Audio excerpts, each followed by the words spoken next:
When it comes to tuning, I can tune basically anything, whatever has an engine control unit in it, and as long as it is not prehistorical like a dinosaur era, even though I can tune the BMWs, for example, from 90s or late 80s, which already had the computers, and as long as your computer is not locked by a tuner or locked from the factory that is impossible to unlock, well, nothing is impossible, but I mean in general, basically I can tune anything, because the way I work is I develop software for the vehicle in a hex code myself. I don't use any sort of ready maps off the shelf or some companies that provide tunes. No, I develop it myself. So I would say I am the tune maker, and I serve for the shops and I serve for the people all around the world, and I tune for them. So basically people bring off-road buggies or like jet skis and stuff like that, even turbo bikes and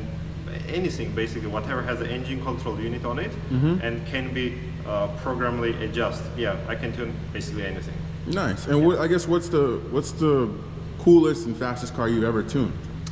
Oh, coolest and fastest, remotely I would say that was 1300 horsepower Supra. And in person, I would say that was 1100 horsepower Supra, two JZs both. But other than that, I personally own the BMW E46, which is running on a pump fuel and makes 1100 horsepower. And it's pretty much fast car, you know? Yeah. And you can see it on my Instagram also, or on my YouTube channel. It's a pretty fast one, yeah. Got it. But I tune basically anything, and people usually bring to me something that others refuse to tune and say it is not tunable. And that's how I started working on those cars, because people would bring it, hey, nobody can tune it, and like, can you do something with it? And when the very first customer of mine, Anton, bring his Genesis to me, the car was actually tuned by some other company, and it was running on E30, and we put the car on a dyno. I took an original computer and put it on the car, and we compared what my tune did against the previous tune that he already had in a car, and we gained 37 wheel horsepower on a Mustang dyno, which is pretty low reading dyno, and that was pretty big gain. No hardware changes, just a tune on this 5.0, you know. Yeah. So usually people bring me some unusual stuff, like Korean cars or German cars or Japanese cars that people mostly reduce to work with because they think that it is not tunable. But 90% of the cars are tunable as long as you know how to deal with it and how to work with the computer. So yeah. So I guess what car have you tuned the most? Have you tuned Genesis the most? What model? I'm coming from a country, from country Georgia, and we are pretty big with the German cars, and Mercedes, BMW, Volkswagen.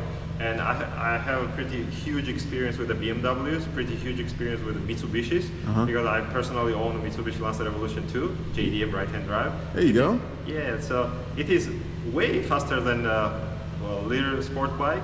Yeah, and it is also running on a pump fuel.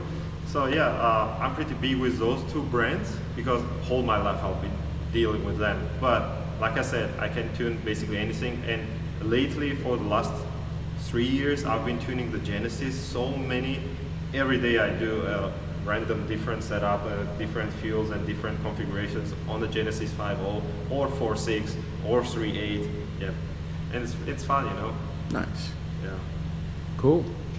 Yeah. And maybe my last question is, you said that a lot of people think that these cars are difficult to tune because they don't understand the software. Like, how did you break the code? How are you the Einstein here? So that's the whole point. The customer that brought me the Genesis, very first one, that was already tuned by someone else, and he gave me the stock ECU. I told him like, hey, I never dealt with this car, but if you give me a chance and opportunity to work with the ECU myself, I will do it. So it took me like 2-3 weeks to figure out all the maps that I needed. So the way it works is I pull out the flash from the original computer and open it in a hex code, which looks like a basically matrix, and I find the maps that I need to work with. Will it be fueling, timing, limiters, torque limiters, and many things. And then I define what map is what. I would be adjusting it according to the way I think it should be adjusted, then do a testing on the road, and step by step move forward to till I reach the point where the car is performing much better, safer, and stronger. You know?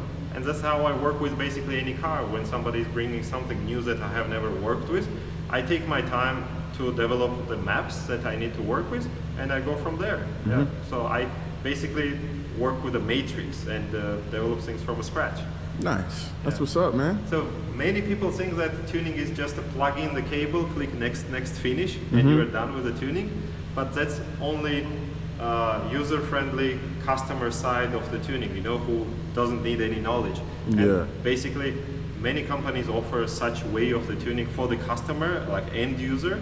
But me as a developer, I develop everything on my own in a hex code and define all the maps, and I go through many hour process to deliver your product within 2 hours or 3 hours or 15 minutes. You know, I've been doing this more than 17 years, and I spent 17 years in order to make it work like within 3 hours. Yep. Yeah, so constant research and development, as you said earlier, to continue to optimize and make the tunes better. Absolutely, yeah. And you find, every time you find something new that can be improved and can be done differently and make a car go even faster. Yeah, so it's an endless process, you know. Dope. Yeah. Well, hey, we trust the process here. Thanks a lot. You heard it here, guys. Continue to, trust the process, continue to gain knowledge.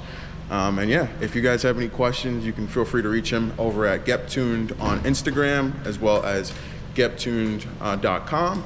And I'm looking forward to the process here that we have. And I think this will be done reading pretty soon, so we should be able to hit the road here. But I'll catch you guys in the next segment. Deuces.